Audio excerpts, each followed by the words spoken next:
शिवसेना गेल्या आणि काल भाजपची एक जागा बिनविरोध झाली.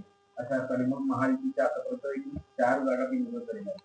काय आपणच आपल्या प्रश्नामध्ये उत्तर दिलेलं आहे की महायुती म्हणजे सत्तेमध्ये असलेल्या लोकांच्या 4 जागा बिनविरोध झालेल्या आहेत. काल दुपारच्या नंतर छाननी झाल्यानंतर आपण पाहिलं असेल इथे सत्ताधारी उमेदवारांच्या घराघरात जायला लागले. काही उमेदवार घराला टाळं ठोकून पळाले आहेत, त्यांचे मोबाईल बंद आहेत, ते पैसे बंद नाहीत. कित्येक लोकांचे मोबाईल बंद आहेत. पोलिसांकडे कंप्लेंट केली सांगतात नातेवाईकांनी येऊन कंप्लेंट करा, बाकी त्यांच्या कंप्लेंट आम्ही घेणार नाही. आणि अशा पद्धतीने बिहारच्या वरचं पॅटर्न हे जळगाव मध्ये चाललेलं आहे आणि त्याला पोषक वातावरण प्रशासनाकडनं करायला जात आहे. कारण अजून विड्रॉल झाली नसताना सुद्धा प्रशासनाकडनं यादी दिली जाते की कोण कोण उमेदवार कुठल्या कुठल्या प्रभागात आहेत. ती यादी वास्तविक ज्या वेळेला आपण विड्रॉल केले झाल्यानंतर एक अंतिम यादी दिली जाते. यात माझ्यासमोर यादी आली. ही यादी जळगाव महानगरपालिकेतनं निघालेली यादी आहे. जळगाव महानगरपालिकेतनं निघालेली यादी आहे. ही यादी वास्तविक की उद्या विड्रॉल झाल्यानंतर निघाली पाहिजे. पण ती अगोदर होती की ह्या इथे कोण कोण अपक्ष आहेत, कोण कुठले उमेदवार आहेत, कोण कसे आहेत आणि यांची सगळी जंत्री ही प्रशासनाने पुरवलेली आहे. म्हणून हे बिहार पॅटर्न व्हायला मला वाटतं प्रशासन सुद्धा त्यांच्या सोबत आहे. म्हणजे साम दाम दंडभेद करून सत्ताधारी आपली सगळी ताकद वापरून उमेदवारांना पळवून नेण्यापासून किडनॅप करणं, त्यांना पैशाचं प्रलोभन देणं आणि अशा सगळ्या यंत्रणा वापरून त्या उमेदवारांना त्यांचे उमेदवारी अर्ज मागे घ्यायला लावतात, नाहीतर धाकड तपासावरून त्यांना गायब करतायत. ही सगळी भयावह परिस्थिती जळगाव मध्ये आहे आणि जळगावला भविष्यात घातक आहे. आणि त्याच्यामुळे आज जे सत्ताधाऱ्यांचे 4 बिनविरोध आले त्याला तेच कारण आहे. असे कोणते प्रभाग आहेत की ज्या ठिकाणी तुमचे महाविकास आघाडीचे उमेदवारच नव्हते? एक लक्षात घ्या, आमच्या वाटेला जेवढ्या जागा होत्या त्यात आमच्या 9 प्रभागामध्ये आमचा एक फॉर्म बाद केला. आमचे 2-3 ठिकाणी यांनी बाद फॉर्म केलेले आहेत. तांत्रिक अडचणी दाखवलेल्या आहेत. तुमच्या माहितीसाठी तुम्हाला माहिती असेल की आमचे सगळेच्या सगळे उमेदवार बाद करण्याच्या तयारीत ते होते.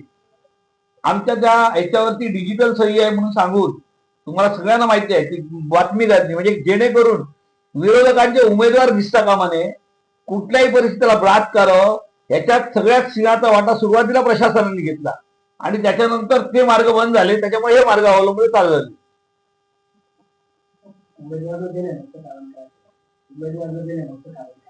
आम्ही कुठे उमेदवार दिला नाही. एक लक्षात घ्या, आमच्या वाटेला जेवढ्या जागा होत्या त्या सगळीकडे उमेदवार दिले, त्यांची यादी आमच्याकडे.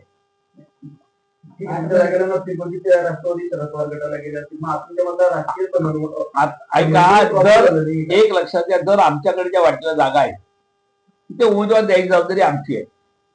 त्यांच्याकडे गेल्यानंतर त्यांच्याकडे जर एखाद्या जागेवर उमेदवार नसेल तो उमेदवार मागून त्यांनी आमच्याकडे घ्यायला होता. आम्ही दिले नाही.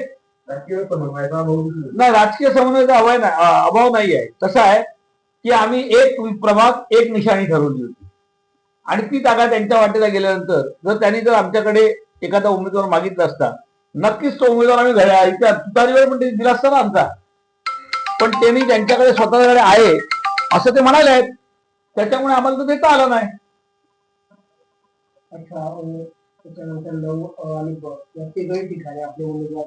नाही, तुम्हाला तेच सांगितलं, 9 मध्ये आमच्या उमेदवाराचा अर्ज बाद करण्यात आला आणि 18चा आमचा उमेदवार तुम्हाला सांगितलं तो नॉट रिचेबल आहे.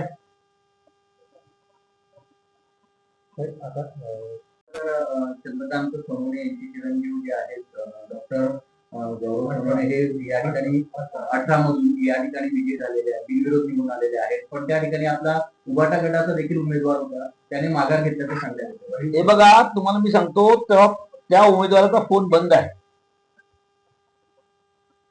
त्याला कुठे आहे ते आम्हाला सुद्धा माहित नाही. त्याच्या विरोधात कंप्लेंट करायला गेल्यानंतर सांगितलं येतं की त्याच्या नातेवाईकांनी कंप्लेंट करायला पाहिजे आणि तो उमेदवार कुठे आहे अजूनही कोणाला माहित नाही.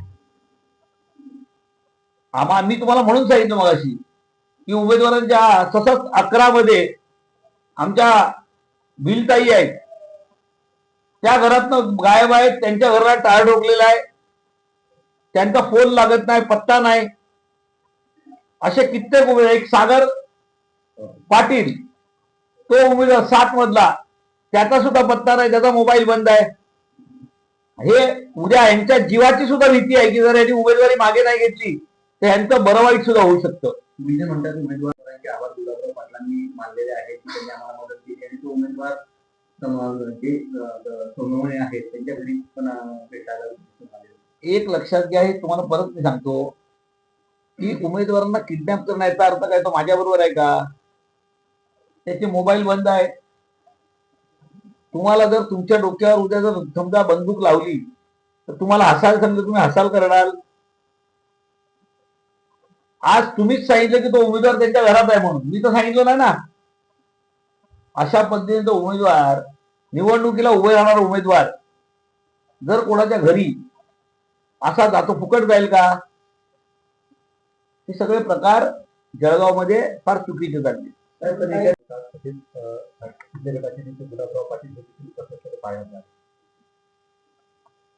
आपल्याला माहिती आहे की आपल्याच माध्यमातून संपूर्ण महाराष्ट्राने बघितलं आहे की त्या तिकडच्या नगराध्यक्ष, धरणगाव शहर विकास आघाडीच्या नगराध्यक्ष लीलाताई सुरेश चौधरी निवडून आल्यानंतर त्या स्वतः सर्व नगरसेवकांसकट गुलाबराव पाटलांची भेट घेतली होती आणि धरणगाव शहराच्या विकासासाठी आपण सर्वांनी एकत्र काम करूया असं सांगून आजच्या कार्यक्रमाला त्याला निमंत्रण दिलं होतं. आणि त्या कार्यक्रमाला, त्या निमंत्रणाचा मान ठेवून ते आले होते. मला शिवसेनेचा संपर्क म्हणून निमंत्रण होतं, मी सुद्धा त्या कार्यक्रमाला गेलो होतो आणि त्याच्यामुळे गुलाबराव पाटील सुद्धा त्या कार्यक्रमाला होते आणि मी सुद्धा होतो. त्या कार्यक्रमात माझ्या कार्यक्रमाला निघालो. या महापालिका निवडणुकीच्या माध्यमातून एक अशी चर्चा आहे की कुणीही सूचना खाते गरजे आहे, सूचना गरजे आहे याच्यातील जवळ मोठ्या प्रमाणात वाढलेली आहे, काही म्हणजे अंदरची बात असेल ती चर्चा आहे. एक लक्षात घ्या, तुम्ही मला ओळखता, मी ज्या तिकडे थांबतो तिथे मला भेटायला कधी कोण आलंय किंवा मी जेव्हा बाहेर निघतो तुमचा मीडिया सुद्धा माझ्या सोबत असतो. मी कोणाकडे गेलोय असा एखादा फुटेज तुम्ही मला दाखवून द्या.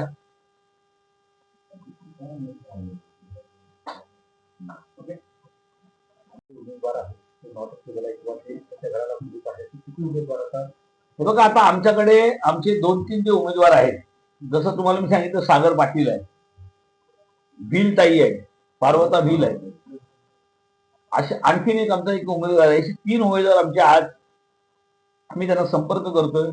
मी स्वतः त्यांच्याशी सगळ्यांची फोनवर चर्चा केली आहे. मगाशी संपूर्ण प्रभागातल्या अबकडाप्रमाणे प्रत्येक प्रभागातल्या 4-4 उमेदवारांना बोलून त्यांच्याशी बैठका केल्या आहेत. आजही 3 उमेदवार नॉट रिचेबल आहेत.